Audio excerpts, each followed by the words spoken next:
Alléluia. On peut se rasseoir. On peut se regarder pour les chante. Merci beaucoup, que Dieu vous bénisse. En tout cas, je veux aussi bénir le Seigneur pour tous les collaborateurs du pasteur Camille.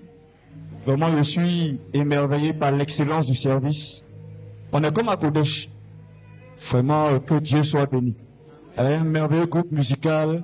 On peut acclamer pour le groupe musical. Souvent, on est là, on est assis là, on dit, c'est pas trop ça. Si on te met là, t'es pas sûr que tu vas t'en sortir. Alléluia. Donc, il faut les encourager, il faut prier pour eux. C'est pas évident d'être chantre. Pourquoi? Parce que Satan même était le boss des chantres et il est très en colère contre eux. Donc, il faut vraiment prier pour eux et les soutenir. Donne-moi un bon amen. Gloire à Jésus. Ok, on va entrer dans le message pour le temps qu'il nous reste. Alléluia. Moi, je vois qu'il y a vraiment le deuxième culte. C'est... Que Dieu soit béni. Ça, c'est ton voisin, non? Tu as déjà salué? Ça va? Ta bénédiction a passé par lui, hein? On a dit, aime ton prochain comme toi-même. Alléluia. Gloire à Jésus. Amen. Vous voyez, depuis un certain temps, nous sommes dans les 40 de jeûne. Qui est dans le jeûne? Les autres, vous allez prendre après. C'est de 4 heures à 15 heures. C'est bon. C'est pas trop corsé. Donc on peut continuer après même 40 jours là. Amen, amen. Gloire à Jésus. Et donc, dans les 40 jours, notre Père spirituel, le pasteur Messanogo, nous a parlé lors des premières réunions de prière à Kodesh. Il a parlé des ennemis de la grâce. Dis avec moi la grâce. La grâce est une puissance qui te permet d'avoir ce que tu ne mérites pas. Frère et soeur, on ne mérite pas d'être assis là. Non. Moi qui suis devant toi là, vraiment, je ne mérite pas d'être là. C'est la grâce de Dieu. Alléluia. Et quand tu es conscient que ce que tu as est le fruit de la grâce de Dieu, tu vas plus loin avec le Seigneur. Amen. Tout est grâce. Amen. Ce n'est pas le réveil qui t'a réveillé ce matin. C'est la grâce de Dieu. Mais le même réveil au cimetière, personne ne va se lever. C'est la grâce de Dieu. Tu respires. Tu es en bonne santé. C'est la grâce de Dieu. Souvent, on se plaint de beaucoup de choses, mais quand on se rend compte que beaucoup ont moins qu'on a et sont épanouis, on se rend compte que c'est la grâce de Dieu. Alléluia. C'est la grâce de Dieu. Que tu sois, même si ça va pas, même si tu n'as pas encore eu ce que tu voulais. C'est la grâce de Dieu que Dieu ne nous exauce pas toujours. Oui. Il y a des sujets là, si tu donnais ce que tu voulais, tu serais mort déjà. Mais comme il t'aime, il dit non. Amen. Donc c'est la grâce de Dieu. Alléluia. Nous sommes là par grâce. Et Paul dit que je suis ce que je suis par la grâce de Dieu. Il faut apprécier la grâce. Alléluia. Et quand tu l'apprécies, Dieu augmente la grâce. Amen. C'est la grâce de Dieu.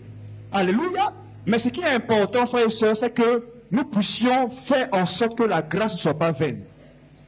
Ne soit pas vaine. Je prends l'exemple souvent de l'équipe nationale de Côte d'Ivoire. On a eu une grâce. Ça veut dire que normalement on était éliminés, non? On était dans des trucs, hein? Mais, vous savez, Dieu connaissant les plans, il a fait en sorte que nous, les Ivoiriens, on a une relation particulière avec le Maroc. Dieu. Ça veut dire que si c'était une relation conflictuelle, les Marocains allaient faire quoi? Ils s'étaient bien éliminés, non? Quand tu regardes un match, tu sais même qu'ils ont joué pour nous. Bravo. Ça s'appelle la grâce. La grâce d'avoir une relation avec quelqu'un qui, au jour du malheur, il te tend une pêche. Alléluia. Et par cette grâce-là, l'équipe s'est relevée et ils ont commencé à jouer au football. Alléluia. Et ils ont remporté la coupe. Dis amen. Donc ils ont été vainqueurs. Mais dites-moi, qui a profité de la victoire des éléphants? Quand la fille dit wow là, qu'est-ce qui s'est passé ensuite pour nous qui sommes assis ici?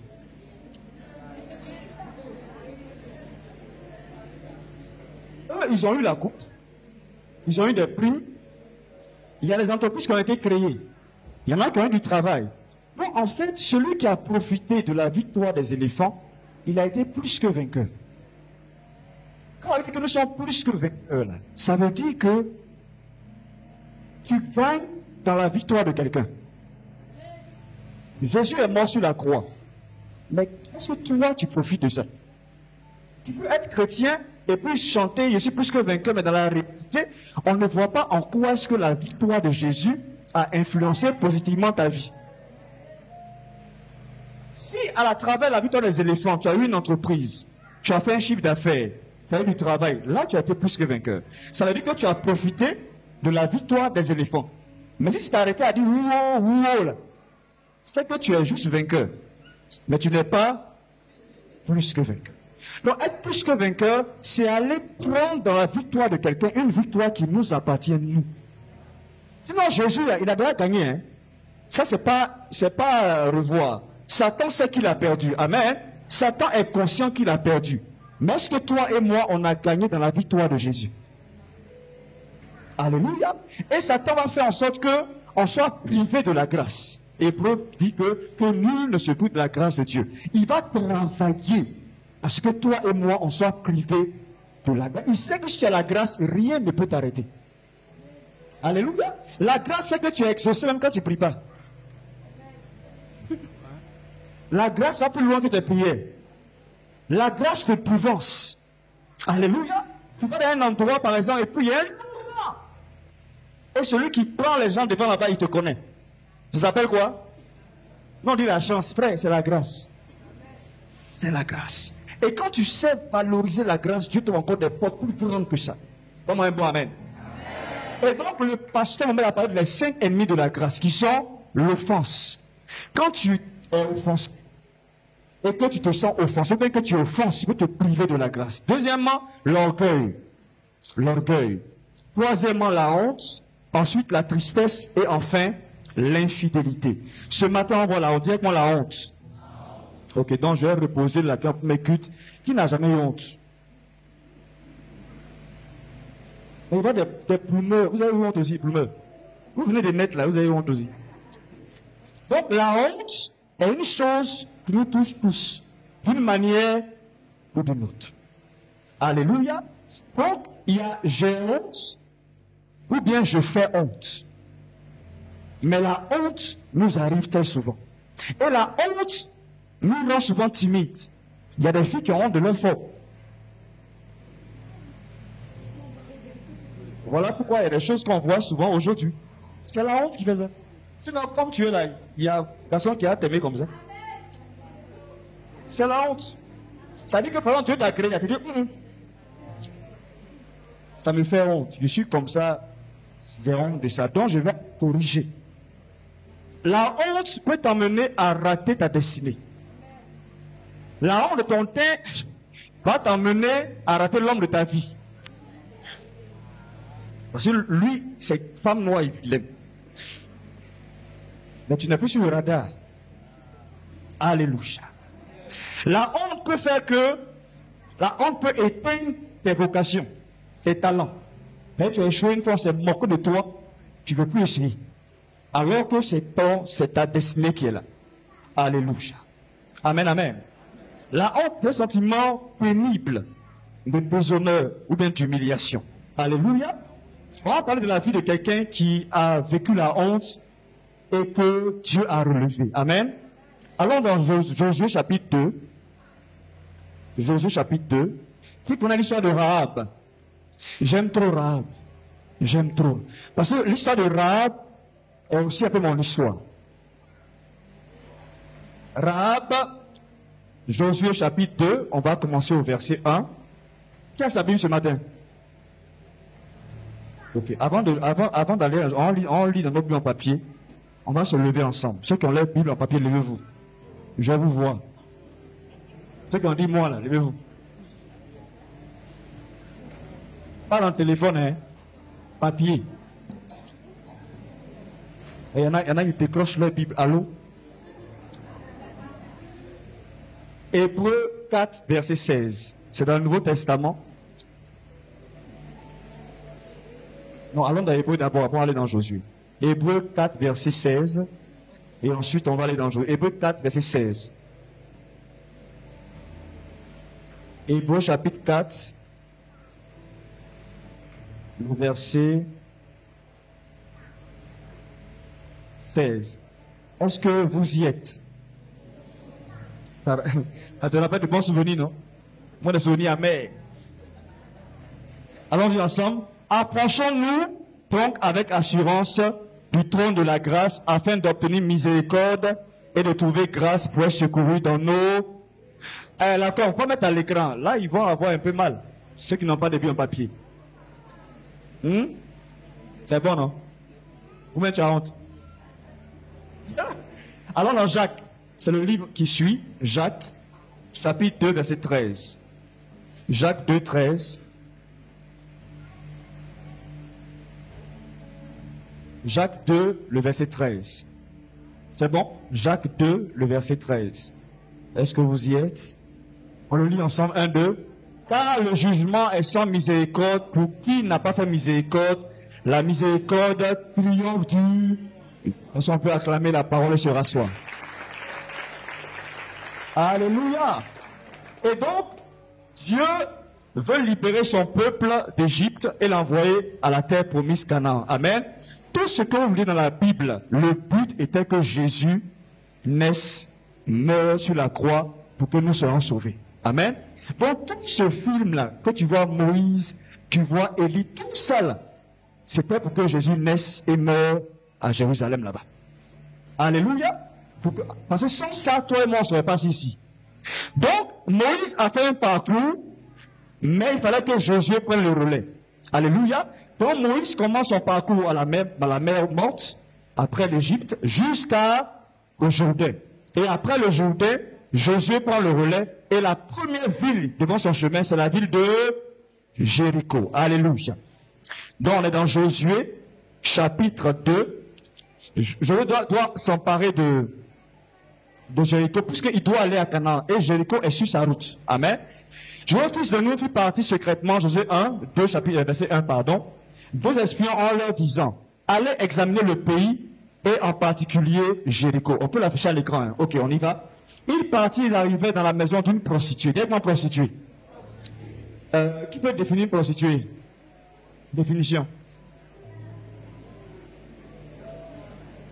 Bon, c'est mieux que les mamans donnent la définition. Hein. Mais si tu es jeune que tu donnes là, on peut te réagir d'une manière. Une maman, vas-y. Une prostituée. Oui, vas-y, lève-toi. Oui. C'est une femme qui se paye les services d'un homme pour sortir, coucher. Ok. Ils sortir dans la là qu'ils vont faire des courses. Amen. Donc, une prostituée, merci pour la réponse, c'est une femme qui livre son corps à des hommes. Bon, maintenant même on ne sait plus, hein. Voilà. En tout cas, qui livre son corps. Pourquoi? Pour avoir. Voilà. Donc, prostituée, il n'y a pas de l'argent dedans, c'est que c'est pas prostitution. On est d'accord, hein? Ok. Donc, Rahab est une prostituée. Ils partirent, ils arrivaient dans la maison d'une prostituée qui se nommait Rahab. Et ils y couchèrent. Verset 2. On dit au roi de Jéricho, voici des hommes dont les femmes d'Israël, dont les enfants d'Israël, pardon, sont arrivés ici, cette nuit pour explorer le pays. Le roi de Jéricho envoya dit à Rahab, fais sortir les hommes qui sont venus chez toi, qui sont entrés dans ta maison, car c'est pour explorer tout le pays qu'ils sont venus. Moi, ce verset-là me fatigue. Voilà un roi devant une prostituée. Normalement, qu'est-ce qu'on va faire? On doit la convoquer. N'est-ce pas? On la convoque pour lui poser des questions. Mais on lui envoie des gens pour demander, Rab, est-ce que des gens sont venus te voir? Et c'est normal. Le roi qui envoie des émissaires pour parler à une prostituée, pour lui demander si les gens sont venus, ça pour dire que c'est pas n'importe quel.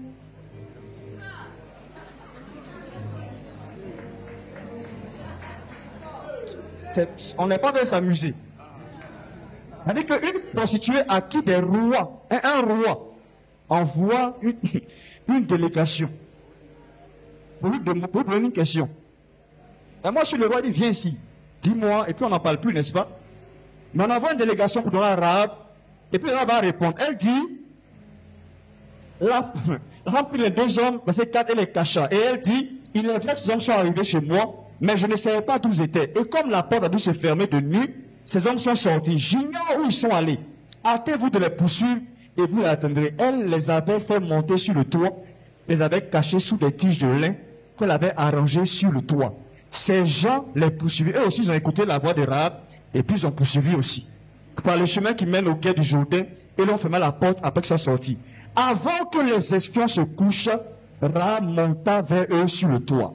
Alléluia. Vous savez, le peuple d'Israël était un peuple très riche. Rappelez-vous que quand ils sortaient d'Égypte, ils ont dépouillé les Égyptiens. On ne se rend pas compte, hein, mais ils étaient multimilliardaires quand ils sortaient d'Égypte déjà. En or, en tout ce que vous pouvez imaginer. Et au fur et à mesure qu'ils ont progressé, ils ont pu vaincre des rois. Donc c'est un peuple très riche qui se balade dans le désert. Donc normalement, quand les espions viennent chez toi, quand tu dois faire la prostituée, tu dois faire ce que maman a dit. Tu dois jouer ton rôle de prostituée. Mais ce jour-là, qu'est-ce qu'elle a fait? Elle n'a pas joué son rôle. On a quel verset? On est au verset 8. Elle dit quoi? Avant que les gens ne se couchent, Rahab monta vers eux sur toi et leur dit, l'Éternel, je le sais, vous a donné ce pays. La terreur que vous inspirez nous a saisis. Et tous les habitants du pays tremblent devant vous. Ah, voilà comment elle a fait révéler l'état d'esprit de Jéricho. Alléluia. Et puis elle dit qu'elle sait que, elle est prostituée, mais elle sait que vous là, vous allez nous prendre. Alléluia. Elle est persuadée que le peuple qui vient là va pouvoir les vaincre. Verset 10. Quand nous avons appris comment avoir sorti d'Égypte, l'Éternel a mis à sec devant vous les eaux de la mer Rouge. Et comment vous avez traité les deux rois des Amoréens, au-delà de Sihon et Og, que vous avez dévoués par interdit, c'est-à-dire que vous avez égorgé. Nous l'avons appris et nous avons perdu courage. Et tous nos esprits sont abattus à votre aspect. Car, on peut dire ça ensemble, car c'est l'Éternel, votre Dieu, qui est Dieu, où ça? Et puis où? Voilà une déclaration d'une prostituée. Elle est en train de prophétiser. Elle dit, votre Dieu, là, c'est le vrai Dieu. Tu peux être dans la prostitution et ton cœur peut adorer Dieu.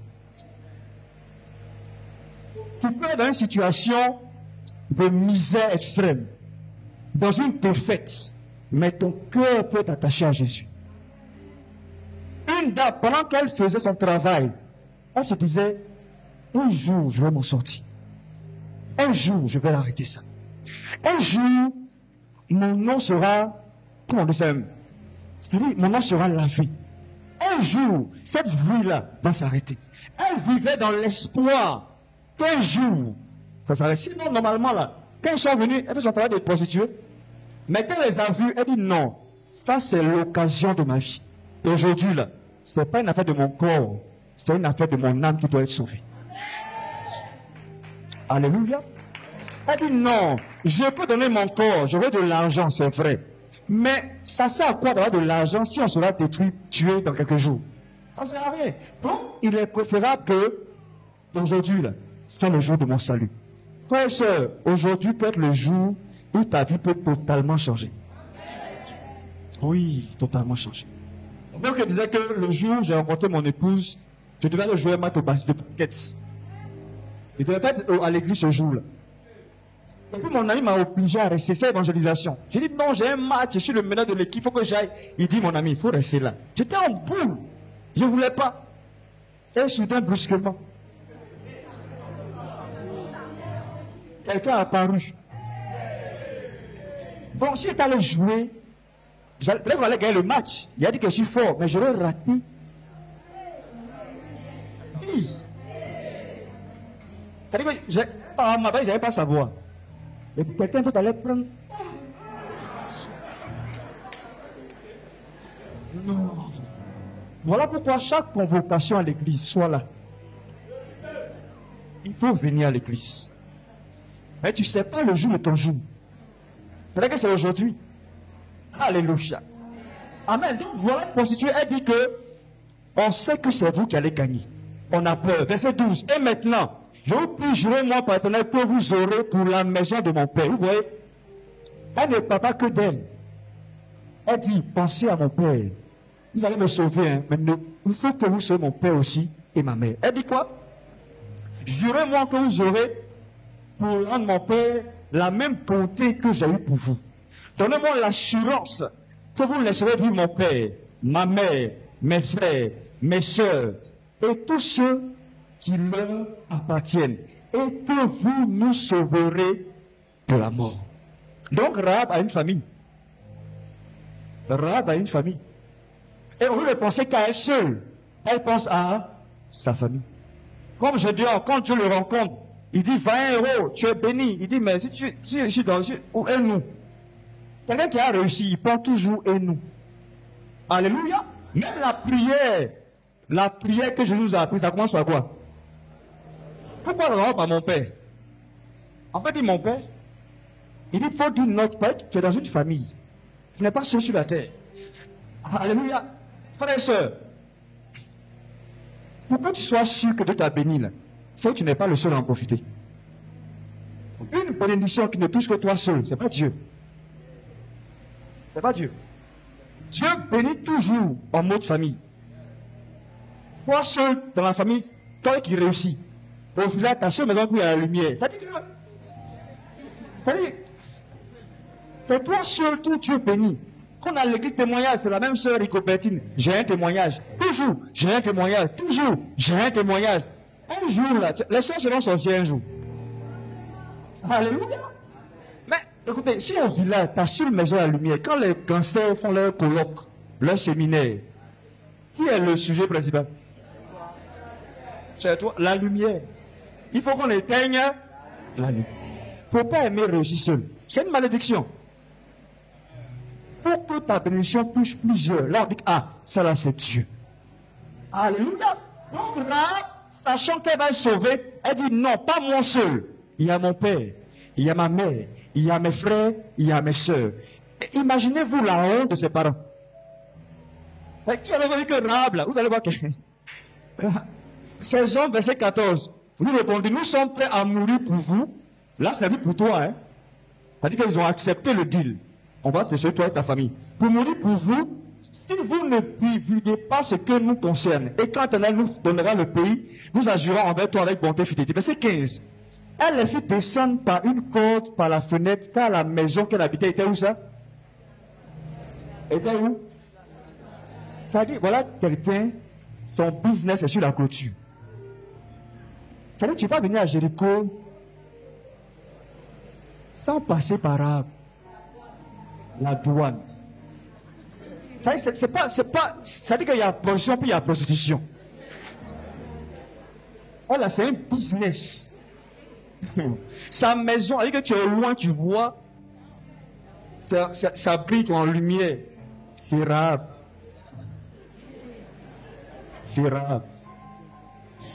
Parce qu'il y a des prostituées dans la muraille. Et puis il y a des prostituées sur la muraille. Donc ce n'est pas vos amusements de foulard au carrefour. Non! Frère, ce n'est pas du jeu.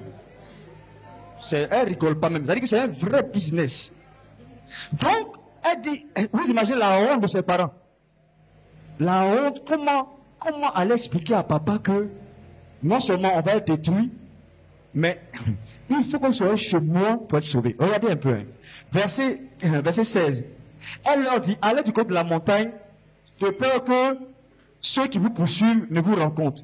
Cachez-vous là pendant 3 jours, jusqu'à ce qu'ils soient de retour. Après cela, vous suivrez votre chemin. Faisons lui dire, voici de quelle manière nous serons quittes du serment que tu nous as fait faire. À notre entrée dans le pays, attache le talent de fil cramoisi à la fenêtre par laquelle tu nous fais descendre et recueille auprès de toi dans la maison de ton père ta mère. C'est-à-dire, va chez ton papa là. Il faut prendre ta mère, il faut prendre qui encore? Ton papa, il faut prendre tes frères, il faut prendre toute ta famille de ton père. Si quelqu'un de sort de la porte de ta maison pour aller dehors, son sang retombera sur... Ils disent que, c'est-à-dire que ce jour-là, la maison de Rahab est devenue le lieu du salut. Si tu veux sauver, il faut 12 ans. Si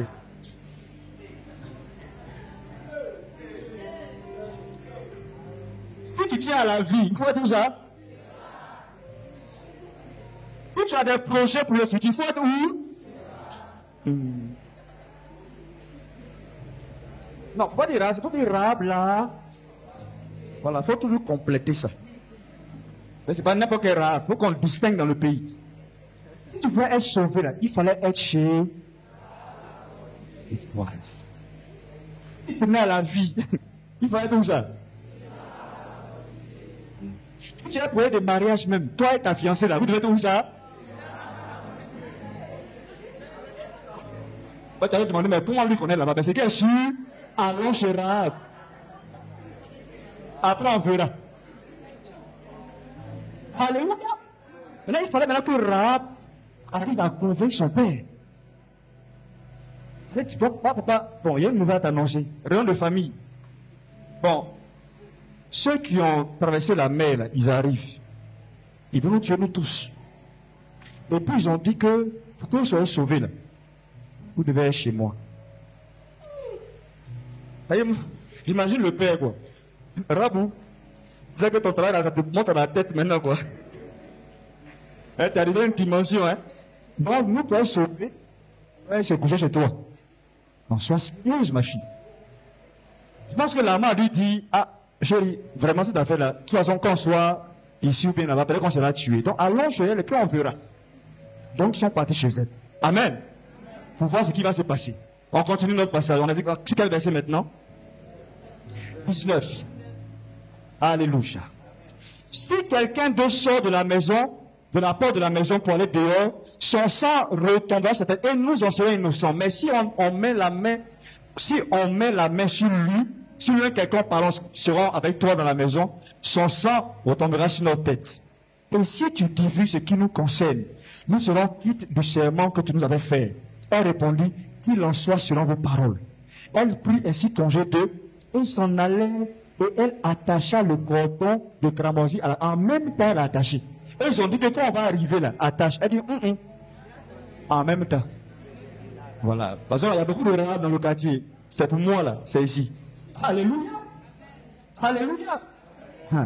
Verset 22. Il partit et arrivait à la montagne où il restait 3 jours, comme elle a dit, jusqu'à ce que les poursuivants soient de retour. Ceux qui les poursuivaient cherchaient dans toute la région, mais ils ne les trouvaient pas. Les 2 hommes s'en retournaient, descendaient de la montagne et passaient le Jourdain. Il fait appel au fils de Nun et lui racontait tout ce qui était arrivé.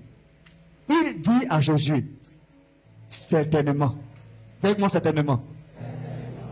Voilà des gens, ils ont quand même prostitué. Et puis ils disent non, c'est sûr on va gagner. Pourquoi? On a raconté Rahab la prostituée. Elle est avec nous. Comment un Dieu saint, un Dieu aussi pur, peut mettre comme stratégie de victoire une prostituée?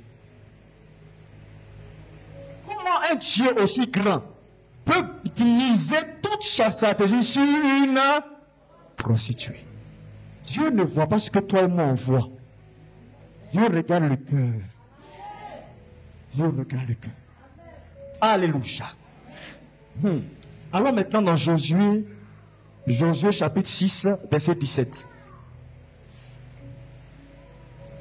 Josué 6, 17. Les bras chaque. Il faut que tu sois délivré de la honte. Josué 6, 17. Là maintenant la bataille va commencer. Effectivement, on se rappelle l'histoire. Ils ont fait le tour. La trompette a sonné, les murs. Voilà. Maintenant l'armée est rentrée dans Jéricho. C'est-à-dire, j'imagine le papa de Rahab, le vieux était assis sur un petit tabouret, en train de voir ce qui va se passer. Amen. Verset 17, allons-y, dans Josué, chapitre 6. La ville sera dévouée à l'Éternel, par interdit. Elle et tout ce qui s'y trouve. Mais on laissera la vie à qui? Là, il faut toujours compléter. C'est pas n'importe quel Rahab, c'est Rahab là. Et à tous ceux qui seront avec elle dans la maison, parce qu'elle a caché les messagers que nous avions envoyés. Gardez-vous seulement de ce qui sera dévoué par interdit, car si vous preniez de ce que vous aurez dévoué par interdit, vous mettrez le camp d'Israël en interdit et vous jeterez le trou. Verset 19. Tout l'argent et tout l'or, tous les objets d'airain et de fer seront consacrés à l'Éternel et entreront dans le trésor de l'Éternel. Verset 20. Le peuple poussa des cris et les sacrificateurs sonnaient les trompettes. Lorsque le peuple entendit le son des trompettes, il poussa des grands cris et la muraille s'écroula. Le peuple monta dans la ville, chacun devant soi. Waouh! On dirait un film, hein? Ça dit qu'ils ont commencé à rentrer. Il fallait tuer tout ce qui respire. Quand on dit dévoué par interdit, ça dit que tout ce qui respire doit mourir. Alléluia. Il s'emparait de la ville et il prévoyait partir au fil de l'épée tout ce qui était dans la ville. Hommes et femmes, enfants et vieillards, jusqu'aux bœufs, aux brebis et aux ânes. Ils ont tué tout ce qui respire. Alléluia.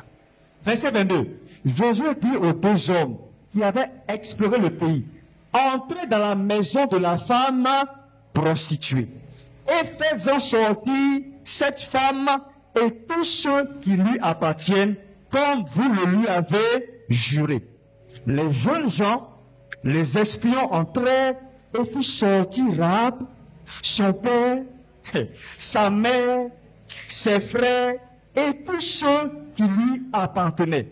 Il fit sortir tous les gens de sa famille et il les déposait. J'aime trop déposer là. Ça dit, c'est comme si c'était aéroporté, tu vois, non? D'ailleurs, on l'a pris, c'est pas un hélicoptère bizarre, puis on a les mecs qui étaient pas en sécurité. Alléluia. Il brûlait la ville et tout ce qui s'y trouvait. Seulement, il mit dans le trésor de la maison de l'Éternel l'argent, l'or et tout de terrain et de fer. Verset 25. Josué laissa la vie à Rahab, la prostituée et la main de son père, et à tous ceux qui lui appartenaient. Elle a habité au milieu, celle qui habitait sur la clôture. Maintenant, elle habitait où ça? Au milieu. Celle qui était la clôture, parce que la honte fait que tu es au bord. Tu n'es pas au milieu du peuple. Elle n'est pas désirée. Mais quand elle est rentrée en Israël, on l'a mis sous ça au milieu. Pour dire que ta situation, c'est le passé. Nous, on commence une nouvelle histoire avec toi, Rahab. Il est mis où ça? Au milieu. Jusqu'à ce parce qu'elle avait caché les messagers que Josué avait envoyés pour espérer Jéricho. Alléluia. Ça, j'imagine le vieux de Rahab, tu vois pas. Quand on a développé la vie que tout le monde est mort. Tout le monde. Il est resté lui, ses fils, ses filles, Rahab. Pour ce jour-là, il a dit Rahab, ouais, ma fille. C'est ça on dit femme. C'est ça. Après, papier longuet, on envoie. C'est ça on dit.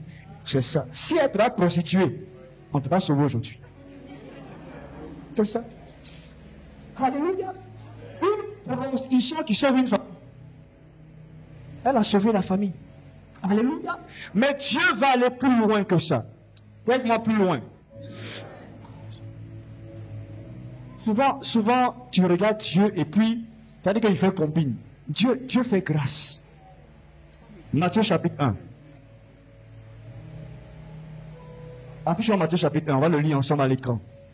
Passons ensemble ce matin. Que tout ce qui est honte, tout ce qui est humiliation dans ta vie, tout ce que l'ennemi prend pour te tenir en captivité, que cela lâche au nom de Jésus. Le complexe, vouloir ouvrir les yeux des gens. Le grand malheur que les gens ont, c'est de vouloir faire comme les autres, pour être accepté, pour être apprécié. S'habiller comme, on dit dans cette tendance, comme le monde. Dans une famille, on ne te considère pas. Toutes ces choses-là, et tu te sens inférieur. Mais Rahab est un exemple pour nous montrer que même si tu es en bas de l'échelle, Dieu peut t'envoyer en haut. Si seulement tu contribues à l'œuvre de Dieu.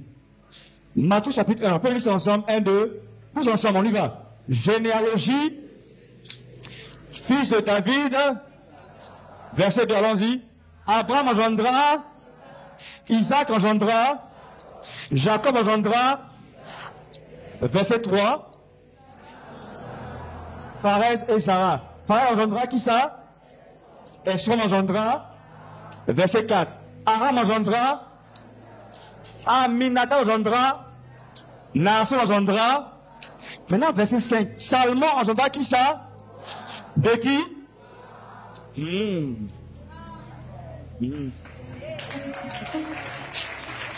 La prostituée. La prostituée. C'est la mère de Boaz. C'est-à-dire, quand tu mets ta honte au service de Dieu, dans tel coup, une procès va se marier d'abord même. Quand vous se mariez. Quand le monsieur, quand il pense à toi-même déjà, il pas la tête. On a un frère à Kodesh, au début quand j'étais au MRS, il est venu me voir un samedi, il transpirait comme ça. Il dit, il faut que je te parle. J'ai dit, oui, assieds-toi. Il dit, non, je vais rester debout. Je dis, ah. Il dit, oui, quand il est debout, je parle mieux. Il dit, bon, ok, parle. Il dit, c'est pas possible. Il était fiancé. Il dit, non, c'est pas possible, c'est pas possible. Il dit, mais c'est pas possible. Il dit, non, c'est pas possible. Il dit, bon, assieds-toi. Non. Ok. En fait, il m'explique que lui, il ne connaît pas de femme. Voilà. C'est rare, hein. Mais ça existe. Okay. Donc, lui, il ne connaît pas de femme. Donc, il priait pour épouser une femme aussi, qui est comme lui. Et puis, il est tombé amoureux d'une sœur de l'église. Ils ont fait le cheminement, en tout cas, tout va bien. Et puis, lors de Eden, machin là, on dit, bon, que chacun parle de son passé.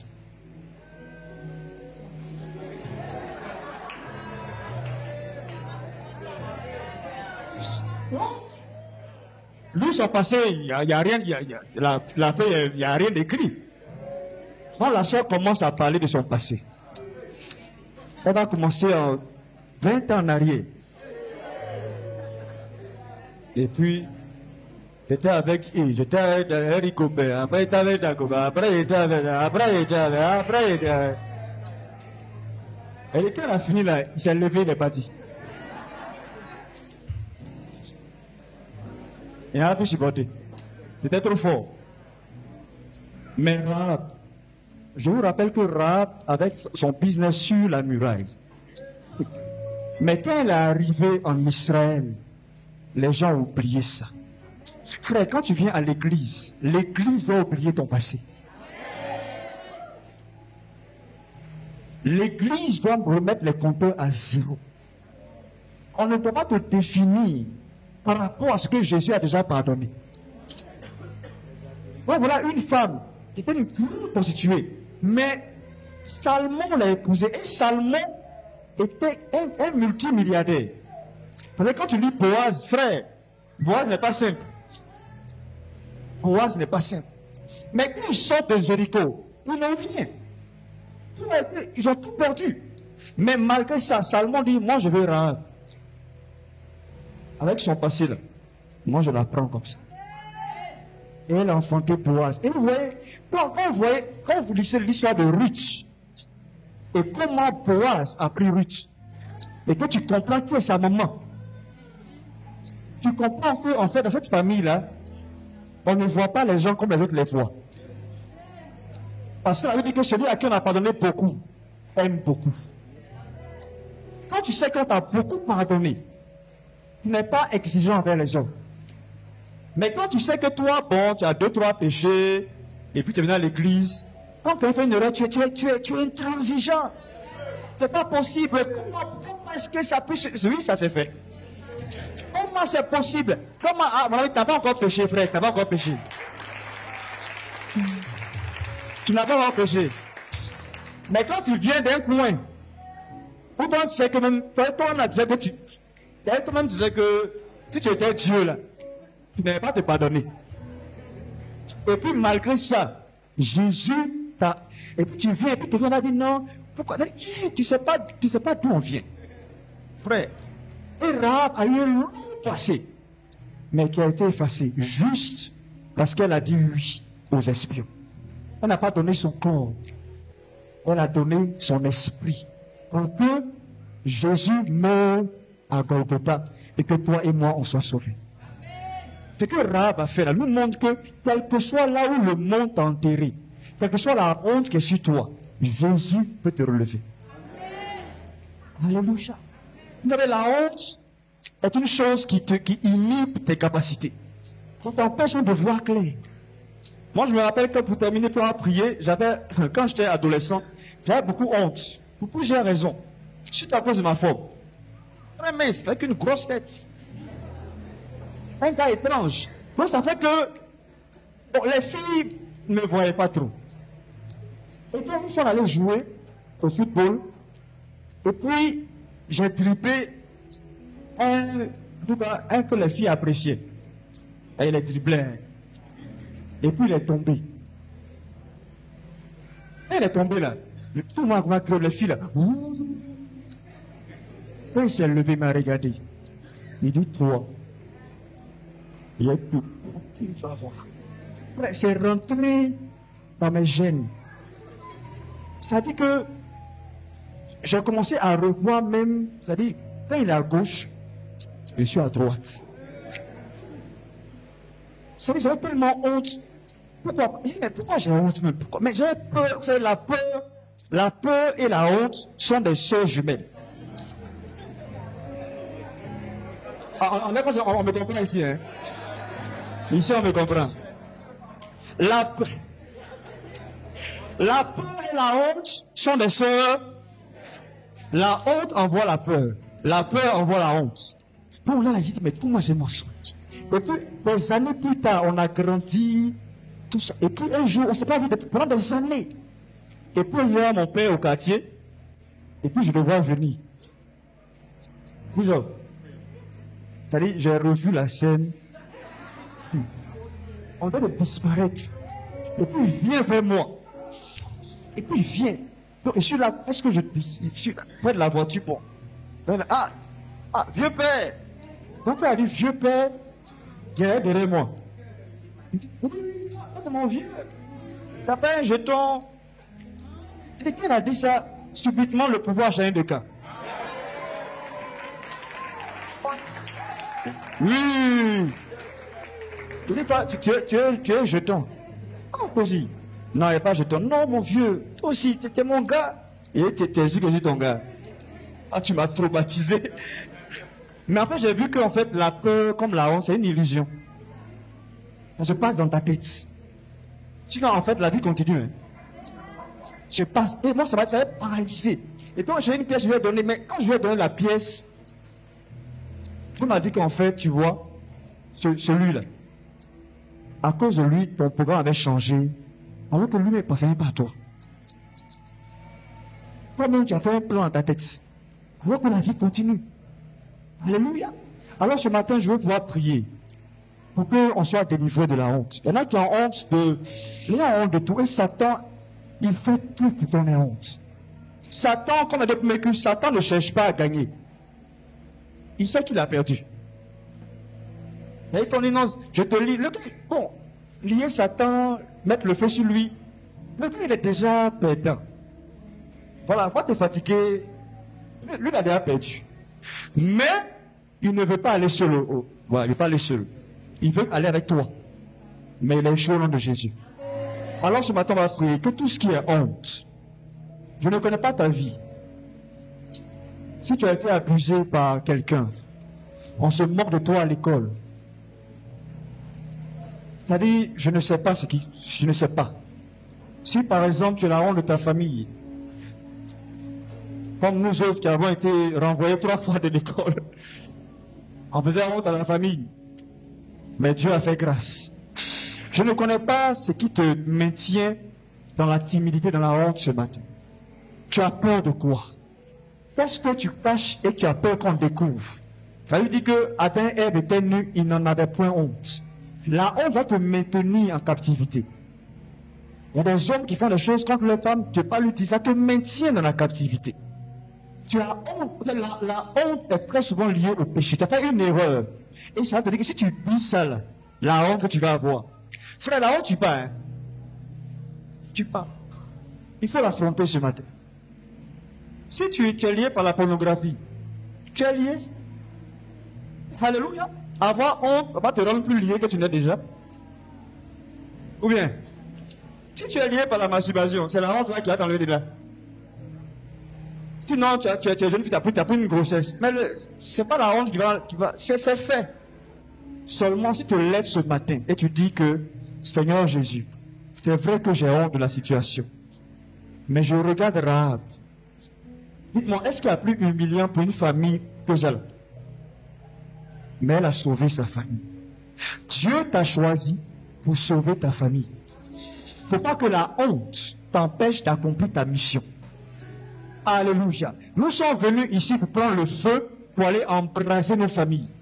Ne laisse pas une chose qui s'est passée dans la maison, ou bien dans ta vie, te priver de la grâce de Dieu. Alors ce matin, tous ceux qui sont concernés par ce message vont juste se lever. Nous allons prier.